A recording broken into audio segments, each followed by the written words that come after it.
la web radio du collège Pierre-Emmanuel, une émission consacrée à l'art, la poésie, à l'expression des sentiments, au ressenti confiné des déconfinés. Une balade poétique à distance dans des œuvres proposées par les disciplines art plastique et français. Mais tout d'abord, il s'agit de comprendre d'où vient ce mot. Poésie. Qui de mieux placé que notre professeur de latin, Madame Chabas, pour nous expliquer d'où vient ce joli mot. Ma seule étoile est morte, et mon luth constellé porte le soleil noir de la mélancolie. J'ai oublié la suite. Angoisse du trou de mémoire, drôle d'association langagière, lien direct avec les émotions. Vous aurez reconnu qu'on parle aujourd'hui de poésie. Savez-vous que ce mot vient du latin poesis, qui désigne le genre poétique, et plus particulièrement l'écriture en vers par opposition à la prose. Ce mot vient lui-même du verbe grec poiein, qui signifie faire, fabriquer, produire, créer. C'est un peu comme le mot ars, artis latin, qui désigne le savoir-faire, le métier que l'on acquiert à force de pratique, et qui a donné le mot art en français. Fabriquer, savoir-faire. C'est concret ça. Alors, faites des arts et de la poésie. Maintenant que nous connaissons d'où vient le mot poésie, restons dans le passé avec le jeune Yanis qui nous fait découvrir les pratiques artistiques de nos antiques ancêtres. Bonjour à tous, aujourd'hui je vais vous parler de l'art au temps de l'Antiquité. Il y a plusieurs peuples qui ont développé l'art, à savoir les Romains, les Grecs ou les Égyptiens. Les Romains peignaient très peu, mais sculptaient beaucoup de vases ou de statues sur leurs dieux. Pour montrer leur richesse, ils se faisaient construire des temples, des villas somptueuses, faisaient réaliser leurs statues en marbre. Ils frimaient autant que les célébrités d'aujourd'hui qui passent à la télévision, roulent en voiture de luxe ou passent leurs vacances à Saint-Tropez sur des yachts. Il faut reconnaître que l'influence des Grecs a été aussi très importante sur l'art, et ce jusqu'à nos jours. La religion des Grecs était polythéiste, c'est-à-dire qu'ils adoraient plusieurs dieux. Ces nombreux dieux vivaient tout en haut du mont Olympe, d'où ils observaient les hommes. Ceux-ci leur construisaient de magnifiques temples et les représentaient sous la forme de colossales statues. La civilisation égyptienne nous a laissé une multitude d'œuvres d'art, à commencer par les pyramides, mais aussi les hiéroglyphes, des fresques, sarcophages, des sculptures et beaucoup de bijoux. Voilà, j'espère que ma chronique vous a plu. À bientôt. Merci Yanis d'avoir remonté le temps pour nous. J'espère que tu pourras retourner dans le futur. La création, quand on est confiné, c'est compliqué. Pas de contact, pas d'horizon, parfois pas de nature du tout. Alors quand on a demandé aux troisièmes de nous dire ce qu'ils avaient trouvé de poétique et d'écrire sur cette période d'enfermement, leurs mots, eux aussi, ont eu du mal à sortir. D'ailleurs, l'un d'eux me confie « C'était nul mon confinement, il n'y a pas de poème sur ça ». Eh bien, contre toute attente, si, et il y en a plein des poèmes sur l'ennui. Je citerai ici 4 vers de Charles Baudelaire, issus de Spleen dans Les fleurs du mal. Quand le ciel bas et lourd pèse comme un couvercle sur l'esprit gémissant en proie aux longs ennuis, et que de l'horizon embrassant tout le cercle, il nous verse un jour noir plus triste que les nuits. Après la découverte de ce texte, une éclaircie est apparue, et ce sont les rimes d'Abdel qui se sont écrites. Les voici, par la voix de Monsieur Vergne. Les matins durant le confinement ont été reposants physiquement. Quand je me réveille le matin, j'entends le chant des oiseaux. Je vois par ma fenêtre le soleil se lever et le soir se coucher. Le temps passe très lentement, mais l'été arrive vite. Si la poésie sert à quelque chose, c'est peut-être à dire ce qu'on ressent, même le vide. D'ailleurs, Shamsi s'est posé la question et a répondu à « Ça sert à quoi l'art ?» Oui, c'est vrai ça. Ça sert à quoi ? Pour moi, l'art, ça sert à communiquer autrement. Ça sert à se projeter dans un monde qui n'existe pas forcément.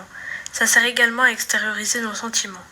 Dans un autre cas, l'art va vous servir à rendre encore plus chaleureux un lieu qui nous tient à cœur, ou même à découvrir une passion cachée. Quand je dessine ou quand je peins, je n'écoute pas ce qu'il se passe autour de moi. Je me concentre juste sur ce que je veux faire comprendre à travers ce dessin. L'art est une passion à avoir, et cette passion, il ne faut jamais la laisser de côté. Tout à l'heure, durant le confinement, il n'y a rien eu d'extraordinaire. Alors c'est le moment de parler de la poésie réaliste avec Francis Ponge que Coralie vous présente. Bonjour à toutes et à tous. Aujourd'hui, je vais vous présenter l'écrivain et poète Francis Ponge. Francis Ponge est né à Montpellier, dans le sud de la France. Il a publié son premier recueil en 1926. En 1937, il est entré au Parti communiste français. En 1942, il a publié Le Parti pris des choses. Ce livre marqua son entrée dans le monde littéraire. En 1941, il quitta le PCF, Parti communiste français, pour par la suite publier 4 livres. Le premier livre a été publié en 1948. Il s'intitule Proème. Le second a été publié en 1950, Le soleil placé en abîme.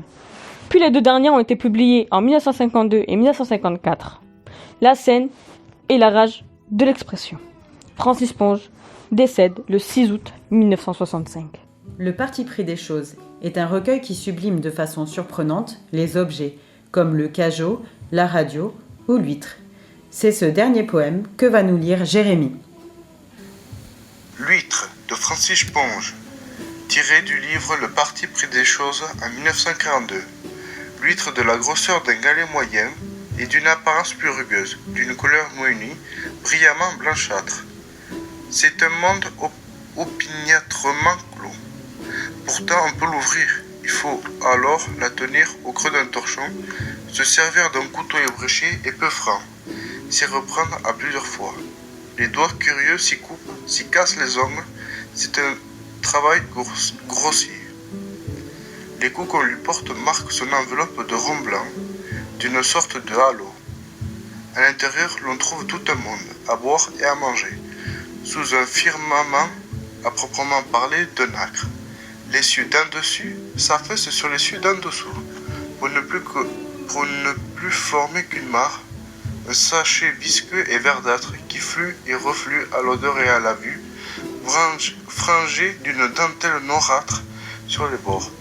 Parfois, très rare, une formule perle à leur gosier de nacre, d'où l'on trouve aussitôt à Sornay. Voilà comment un artiste nous invite à voir dans la nacre d'une huître la beauté et l'immensité des cieux. Sans transition, la séquence de l'œil écoute. Je suis confiné. Nous sommes confinés. Comment je peux écouter des images? Comment je peux regarder ce que tu dis? Soyons attentifs. L'œil écoute. J'ai choisi cette œuvre car elle peut exprimer plusieurs sentiments. On peut penser que je suis surpris ou étonné par quelque chose que je vois ou que j'entends. Cette œuvre est très bien dans la situation actuelle. Sur ma gauche, les dessins sont chamboulés, chaotiques, tout comme aujourd'hui où notre vie l'est avec le coronavirus où on ne sait plus quoi faire. Sur ma droite, deux personnes qui se promènent en restant loin de moi, comme doit le faire tout le monde aujourd'hui pour se protéger des autres. Derrière moi, au fond, il y a comme une île lointaine ou bien des bâtiments pour montrer que la ville et la population sont et doivent rester loin de nous à cause du danger avec le virus du Covid-19. Cette image montre d'un côté le paradis, voulant retrouver ma vie d'avant, le confinement, et de l'autre côté, l'enfer, isolé avec le coronavirus. Cette œuvre que l'on retrouve un peu partout peut être interprétée de plusieurs façons. Mais pour moi, il s'agit de montrer que la vie que je mène aujourd'hui en restant enfermé chez moi n'est pas la vie que je souhaiterais avoir et que je n'en peux plus d'être seul sans mes amis et tous les gens qui nous entourent. C'est pour moi un vrai cri, tout comme le nom de cette œuvre d'Edvard Munch, Le Cri. La Joconde. Parce que je la trouve mystérieuse, j'ai remarqué qu'elle avait pas de sourcils, ni de cils. Je la trouve triste malgré qu'elle a un sourire. J'ai l'impression qu'elle me regarde. J'ai choisi La liberté guidant le peuple d'Eugène Delacroix, car j'ai pu l'admirer l'année dernière lors de mes vacances à Paris au musée du Louvre. Elle était impressionnante par sa taille et ses couleurs. J'ai pu imaginer dans la peau du jeune garçon, c'est pourquoi je l'ai choisi pour le photomontage. Le titre, La liberté guidant le peuple, est très fort. Ce tableau est devenu un des symboles de la liberté. On peut y voir le peuple représenté par des hommes et un jeune garçon tenant des fusils ou pistolets, et la liberté représentée par une femme tenant le drapeau de la France, tous avançant sur Paris. L'arbre de vie de Gustav Klimt. Elle est exposée au musée des arts appliqués, le MAC, à Vienne en Autriche. J'ai choisi cette œuvre car elle est jolie et me rappelle un film, Brendan et le secret de Kells, que j'ai pu voir quand j'étais petit. On y retrouve le même style de dessin, d'enluminure. Les visages sont aussi en forme géométrique. C'est une histoire mystérieuse et enchantée.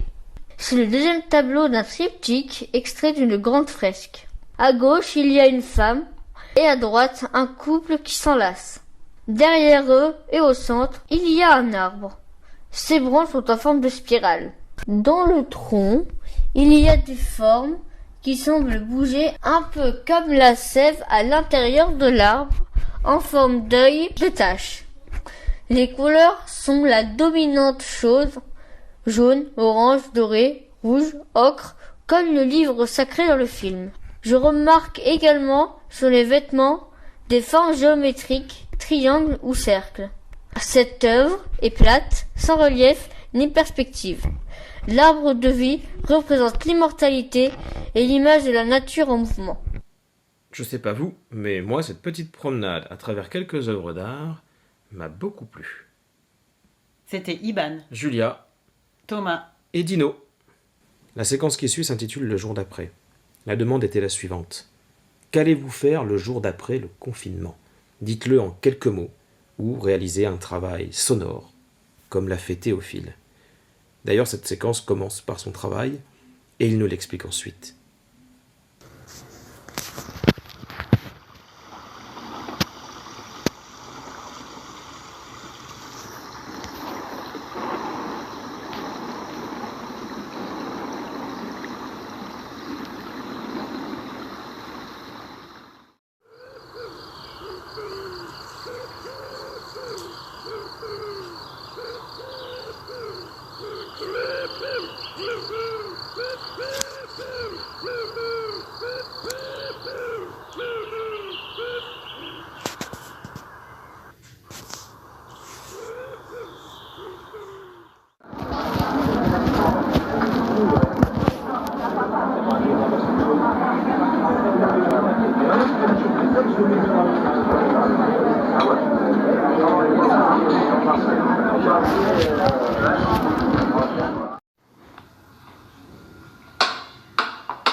Pour mon travail d'art plastique sur le déconfinement, j'ai choisi de vous faire un document sonore car je trouve que ça fait plus travailler l'imagination qu'un dessin ou une vidéo.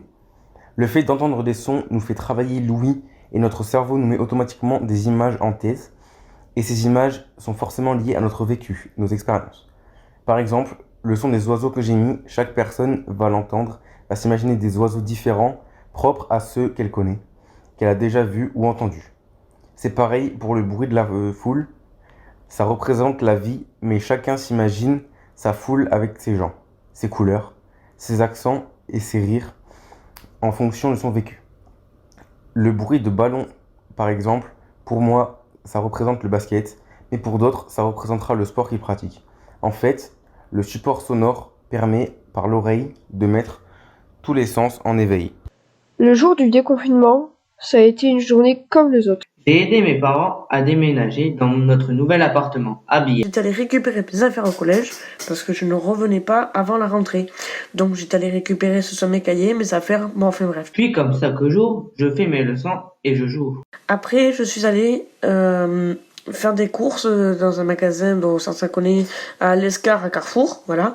Au départ, on croyait que c'était long parce qu'il y avait une file d'attente dehors. En fait, c'était une journée normale, comme les autres. On est allé d'abord à KFC pour prendre de quoi manger, pour manger à la maison parce qu'on n'a plus le droit de manger sur place. Dès que je me suis levée, j'ai fait mes devoirs. Après, je me suis préparée. Je suis allée sur Netflix et j'ai fait un peu de sport, des exercices et tout ça. Et je suis pas sortie de la journée, j'ai rien fait quoi. Moi, le premier jour du confinement, je comptais aller voir ma grand-mère, j'ai pas pu, mais je vais y aller bientôt.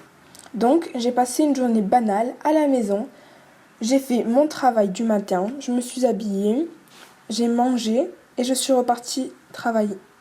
Et l'après-midi, après tout mon travail, j'ai fait des jeux de société avec mon frère. Je ne suis pas sortie, car il a fait mauvais temps, et donc je ne voyais pas l'intérêt. Je dîne les soirs et j'écoute de la musique et après je vais me coucher. Le jour du déconfinement, je me suis réveillé, j'ai regardé un film et je suis allé dormir. Finalement, ce qui a changé, c'est que je me retrouve de plus en plus seule à la maison parce que mes parents ont dû reprendre le travail. Ce qui est bien, c'est qu'avec mes copains, on a décidé de se voir dans la semaine et de faire une sortie à vélo pour pouvoir se retrouver. On n'a plus besoin d'autorisation de sortie, mais il faudra faire attention à ne pas se toucher et à mettre un masque. C'était Théophile, Lohan, Lucas, Maël, Lou, Soufiane, Lise, Shamsi, Laïré Seliman et Dino. Ah, Julie, il me semble que là, ça va être le moment d'une chronique un petit peu spéciale. La chronique cinéma, par notre ami Antoine Rodero, spécialiste au sein de notre établissement. Je me demande bien ce qu'il nous a préparé. Écoutons-le attentivement. Bonjour. Quand on m'a dit le sujet de l'émission, j'ai pas vraiment fait un bond de joie. La poésie, ça a un côté... Tradition, honneur, discipline, excellence. En plus, au cinéma, la poésie est visuelle, alors à la radio... Cueille dès maintenant les fleurs de la vie, car la mort est si pressée, que le frêle bouton qui s'ouvre aujourd'hui aura bientôt trépassé. Et soudain, je me suis souvenu de... Oh, capitaine, mon capitaine ? C'est moi. Le cercle des poètes disparus. C'était quoi le cercle des poètes disparus ? C'est le film que vous devez absolument voir. Eh bien, les poètes disparus vouaient leur réunion à sucer la moelle secrète de la vie. Ça raconte l'histoire de jeunes gens dans un bahut bien coincé qui vont découvrir la liberté par la poésie et surtout grâce à un prof génial comme on espère tous en avoir un jour. Je monte sur mon bureau pour ne pas oublier qu'on doit s'obliger sans cesse à tout regarder sous un angle différent. Robin Williams et le professeur Keating. Je vous engage à m'appeler ou bien Monsieur Keating, ou si vous êtes plus hardi, au capitaine, mon capitaine. Le film est hyper bien joué, hyper bien écrit, super touchant. Cueille dès maintenant les fleurs de la vie. En latin, on l'exprimait comme ceci. Carpe diem. On suit ces jeunes en train d'apprendre à penser par eux-mêmes. Dès qu'on croit savoir quelque chose, messieurs, il faut l'observer sous un autre point de vue, même si ça paraît inutile ou bête. Il faut essayer. Et surtout, je vous mets au défi de ne pas avoir les poils dans la scène finale, dont je ne dirai pas un mot. On lit ou on écrit de la poésie, non pas parce que c'est joli. On lit et on écrit de la poésie parce que l'on fait partie de l'humanité, et que l'humanité est faite de passion. Bref, cueillez dès aujourd'hui l'occasion de voir un super film. Alors, vous venez ? Merci Antoine. Moi, ça m'a donné envie de revoir ce film. Carpe diem, je pense que ce soir, je vais me le refaire tranquillement. Madame Durieux, un petit mot pour la fin de cette émission ? Pour finir cette émission, nous vous invitons chaleureusement à créer, à écrire et à participer à notre histoire de l'art, du dehors, du dedans, de partout. Et pour commencer notre grande œuvre, nous laissons la parole à notre jeune poète Florian de 3e A. Le rythme s'est ralenti, comme si le réveil de la vie n'avait pas sonné, comme si les minutes s'étaient envolées. Dehors, la nature a repris ses droits. Chaque matin, j'ouvre mes yeux devant le bois. Le temps s'écoule. Le silence me laisse sans voix. Cette drôle de cadence, ce n'est pas mon choix. J'allume mon ordinateur, je crée des sons, j'y ajoute de la caisse claire et je trouve ça bon. Les mesures de mon temps me guident vers une autre pulsation. Le déconfinement est là et les gestes de la vie prennent une autre direction. Merci Florian pour cette jolie composition. Nous remercions tous les élèves ainsi que tous les adultes de l'établissement qui ont participé à la réalisation de cette émission et nous excusons par avance de tous les documents que nous n'avons pas utilisés. À bientôt pour une prochaine émission. Au revoir. Au revoir.